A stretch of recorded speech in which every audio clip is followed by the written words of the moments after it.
ओम नमः शिवाय। श्रावण मास महत्तम अध्याय 1। हरे कृष्णा, राधे राधे।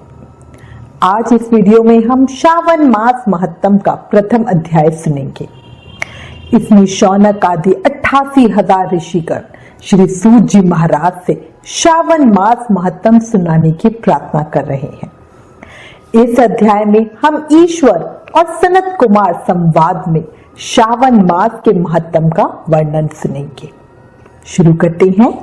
एक समय शौनक आदि 88,000 ऋषि श्री सूत जी महाराज से बोले, हे सूत जी महाराज, हे महाभाग, हे व्यास शिष्य, हे अकल्मष, आपके मुख कमल से अनेक आख्यानों को सुनते हुए हम लोगों की तृप्ति नहीं होती है। इन पवित्र व्याख्यानों को बार बार सुनने की इच्छा बढ़ती जा रही है। हम लोगों ने आपके श्रीमुख से तुला राशि में स्थित सूर्य में कार्तिक मास का महत्तम, मकर राशि में माघ मास का महत्तम और मेष राशि में स्थित सूर्य में वैशाख मास का महत्तम सुना। इसके साथ उन मासों के जो भी धर्म बताए गए हैं उन्हें भी आपने भली भांति कह दिया। यदि आपके मत में इनसे भी अधिक महिमामयी कोई मास हो अथवा भागवत प्रिय कोई धर्म हो तो आप उसे अवश्य कहिए, जिसे सुनकर कुछ अन्य सुनने की हमारी इच्छा ही ना हो।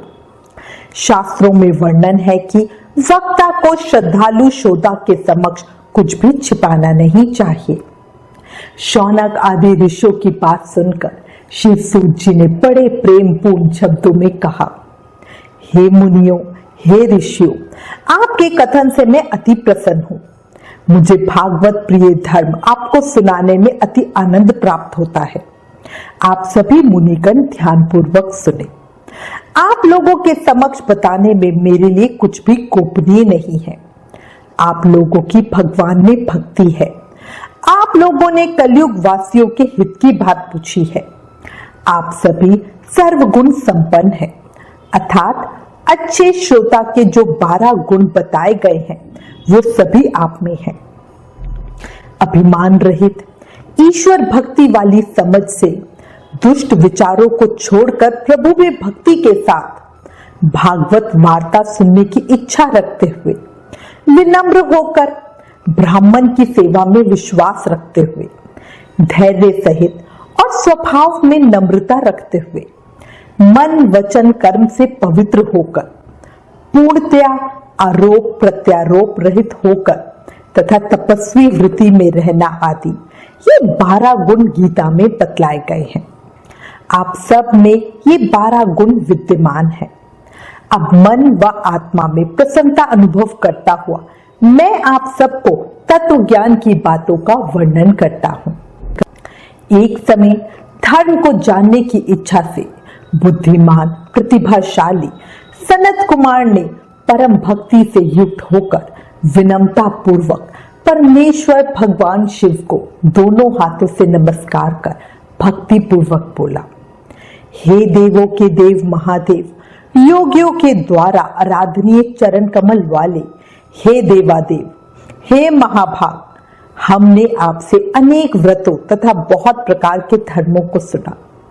इस समय हमारे हृदय में एक ऐसे मास का महत्तम सुनने की अभिलाषा है जो 12 मासों में सर्वोत्तम हो, आपको अत्यंत प्रसन्न करने वाला तथा जो सब कर्मों को सिद्धि देने वाला हो। हे देव, जिस मास में कर्मों के करने से ही अनंत फल की प्राप्ति होती हो, हे महादेव, उस मास को बताने की कृपा कीजिए। साथ ही संसार के कल्याण के लिए उस मास के सभी धर्मों का भी वर्णन कीजिए। सनत कुमारों की बात सुनकर भगवान शिव ब्रह्मा पुत्र सनत कुमार से बोले, हे सनत कुमार, आपकी श्रद्धा और अत्यंत सेवा भाव से प्रसन्न हो मैं आपको रहस्यमय बात बतलाता हूँ। संपूर्ण वर्ष के 12 मासों में मुझे श्रावण मास सबसे अधिक प्रिय है। इस मास का महत्तम सुनने योग्य है तथा इसे सुनने मात्र से ही सभी मनोकामनाएं पूर्ण हो जाती है, इसलिए यह मास श्रावण मास कहलाता है। इस मास में श्रावण नक्षत्र युक्त पूर्णिमा होती है इस कारण से भी इसे श्रावण कहा गया है। इसके महत्तम के श्रवण मास से यह सिद्धि प्रदान करने वाला है, इसलिए भी यह श्रावण संज्ञा वाला है। निर्मलता गुण के कारण यह आकाश के सदृश है, इसलिए नाभा कहा गया है। इस मास के गुण एवं धार्मिक बातों का वर्णन करना तीनों लोकों में किसी भी सांसारिक प्राणी अथवा देवी देवता की शक्ति से भी परे है। इस श्रावण मास के धर्मों की गणना करने में इस पृथ्वी लोक में कौन समर्थ हो सकता है, जिसके फल का संपूर्ण रूप से वर्णन करने के लिए ब्रह्मा जी 4 मुख वाले हुए, जिसके फल की महिमा को देखने के लिए इंद्र 1000 नेत्रों से युक्त हुए और जिसके फल को कहने के लिए शेषनाग 2000 जिह्वाओं से संपन्न हुए। अधिक कहने से क्या प्रयोजन, इसके महत्तम को देखने और कहने में कोई भी सामर्थ्य नहीं है। हे मुने, अन्य मास इसकी एक कला को भी नहीं प्राप्त होते हैं।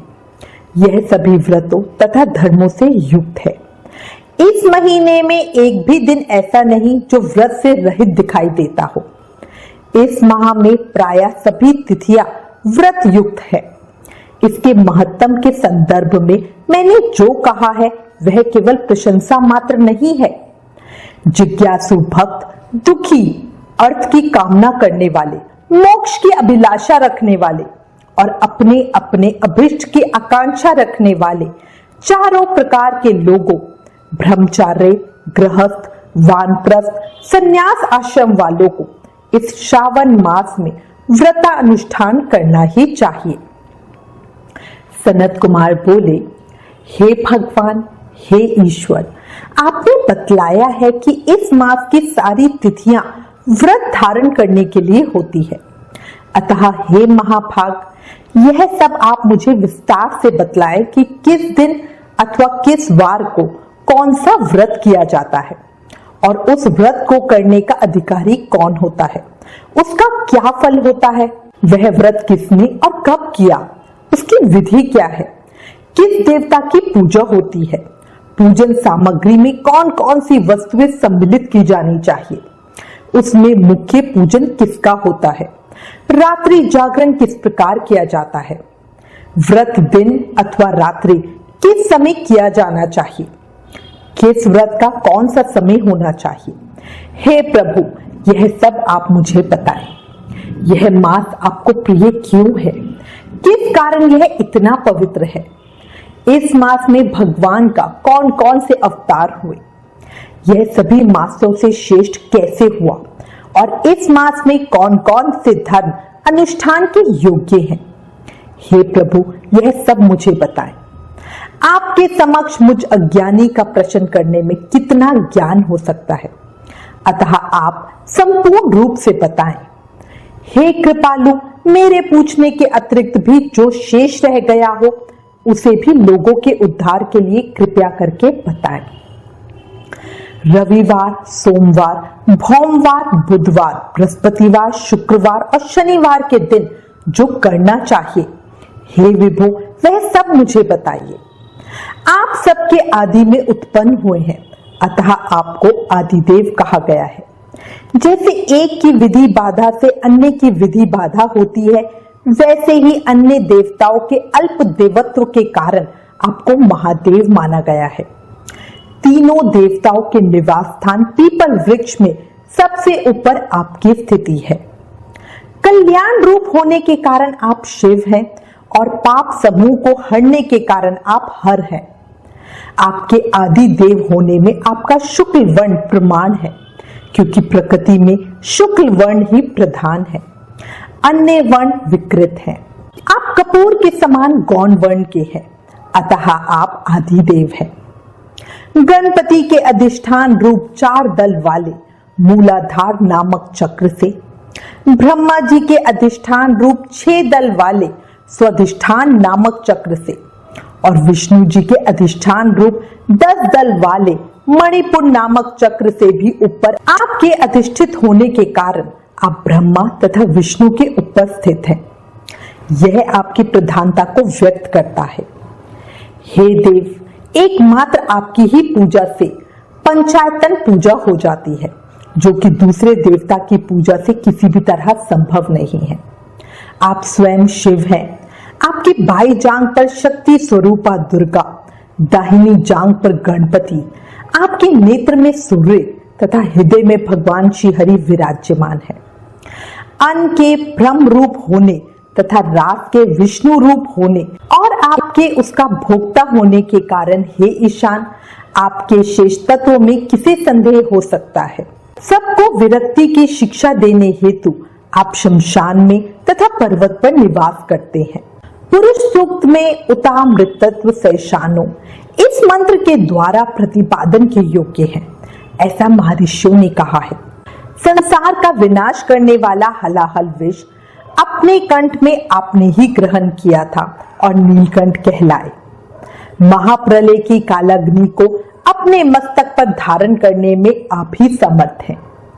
संसार रूप अंधकूप में पतन के हेतु कामदेव को आपने ही भस्म किया। आप ऐसे महान महत्वशाली है कि आपके यश का वर्णन करना आसान बात नहीं है, बल्कि मैं यदि करोड़ों बार जन्म लेकर भी आपकी स्तुति का वर्णन करना चाहूं तो भी मैं समर्थ नहीं हो सकता। इसलिए हे दयामय, अब आप मेरे ऊपर कृपा करके मेरे प्रश्नों को बताएं। इस प्रकार स्कंद पुराण के अंतर्गत ईश्वर सनत कुमार संवाद में श्रावण मास महत्तम में पहला अध्याय समाप्त। इस पहले अध्याय को सुनने सुनाने से शिव भक्ति बढ़ती है, ज्ञान में वृद्धि होती है। शिव पुराण और भागवत महापुराण में स्पष्ट लिखा है, शिव और विष्णु एक ही हैं। भगवान कृष्ण ने स्वयं अपने श्रीमुख से कहा है, जो मुझे माने शिव को नहीं और जो शिव को पूजे मुझे नहीं, दोनों पापी हैं। इसलिए प्रेम से, मन से, भाव से जयकारा लगाए और कहे, जय शिव शंभू, ओम नमः शिवाय।